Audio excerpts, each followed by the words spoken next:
Waalaikum warahmatullahi wabarakatuh. Mbokk yi ñu ngi leen di nuyu bu baax leen ziar di fas yéene ñëw rek ngir waxtaane ak yéen tomb bu am solo mu jëm ci ahamiyatul masajid fil mujtama, muy importance bi jàkk yi am ci ab société. Su ko defee nag ñuy xam ne jàkka moom dafa doon néegu yàlla borom bi subhanahu wa taala boo xam ne dañ fay joxe jaamu yàlla lu mel ni julli ak i'tikaaf ak tudd yàlla ak yu xeetoog yooyu. bu doon nag loo xam ne lu bari ay ngëneel la, doy na sëkk rek ci li wane ay ngëneelam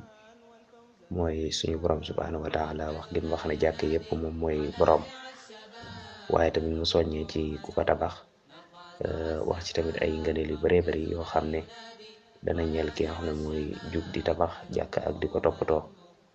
mu am nag importance bu màgg ci diine lislaam ndax ku ne xam ne jàkka ci jamono yonent bi alayhi salaatu wasalaam nekkoon na jàngukaay ba nga xam ne fa lañ daan njàngalem lislaam, waaye fa lañ daan tàggatee tamit ñi nga xam ne ñooy jëm ci wàllum guerre, waaye tamit fa lañ daan jàllale njàngalem lislaam. nekkoon na tamit hôpital, nekkoon na kaso. daanaka daal mën nga wax ne taxawaay yu baree bari la jàkk amoon ci njëlbeenu lislaam.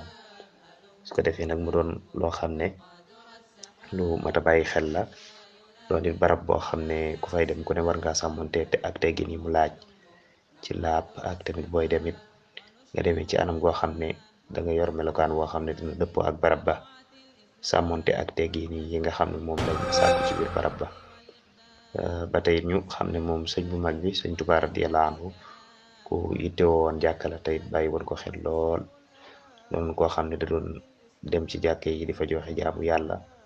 doonoon nit koo xam ne ku daan ñaan suñu borom subhanahu wa taala mu def néegam yépp ak këram yépp ñu doon ay jàkka.